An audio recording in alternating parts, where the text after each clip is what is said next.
MacKenzie Nicole Cowell, a bright and ambitious 17-year-old, possessed dreams as vast as the Washington sky under which she lived.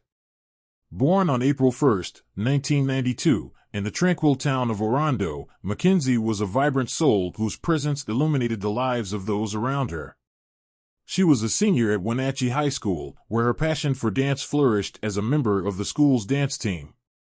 Her aspirations extended beyond the confines of the classroom. She also worked as a model and pursued her interest in cosmetology at the Wenatchee Academy of Hair Design. MacKenzie's days were filled with laughter and promise, her infectious smile a beacon of hope for the future that lay ahead. Her family, friends, and community watched with pride as she embarked on her journey, eager to see the heights she would reach.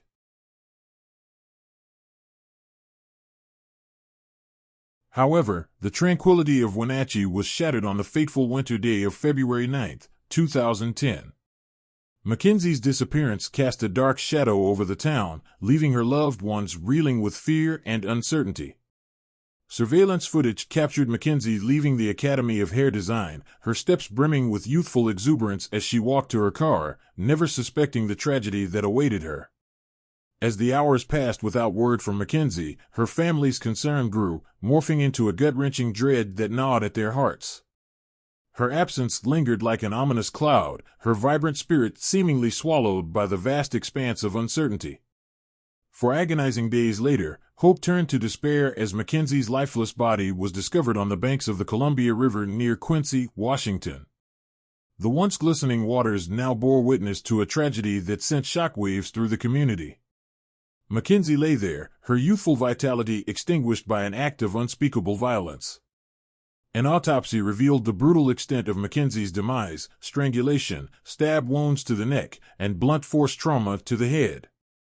The cruelty inflicted upon her hinted at a darkness that lurked beneath the surface of the serene town, a darkness that threatened to consume all in its path.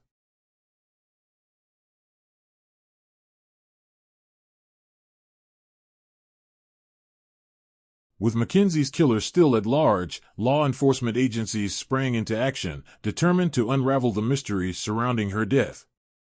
The MacKenzie Cowell Task Force, a coalition of law enforcement agents from across the region, was assembled to lead the investigation.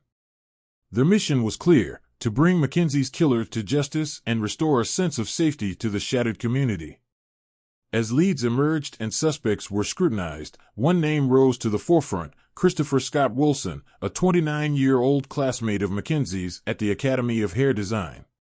Wilson's alleged obsession with death and serial killers raised red flags, leading authorities to focus their attention on him as a prime suspect in the case. As the case against Christopher Scott Wilson unfolded, the eyes of the nation turned to Wenatchee. Wilson's trial became a gripping spectacle, with each revelation sending shockwaves through the courtroom. Prosecutors presented a mountain of evidence linking Wilson to MacKenzie's murder, including DNA found at the crime scene and witnesses placing him in the vicinity of her abandoned car. Yet, despite the overwhelming evidence against him, Wilson maintained his innocence, refusing to admit guilt for his alleged crimes. The trial became a battleground of legal prowess, with Wilson's defense team mounting a vigorous defense in an attempt to cast doubt on the prosecution's case.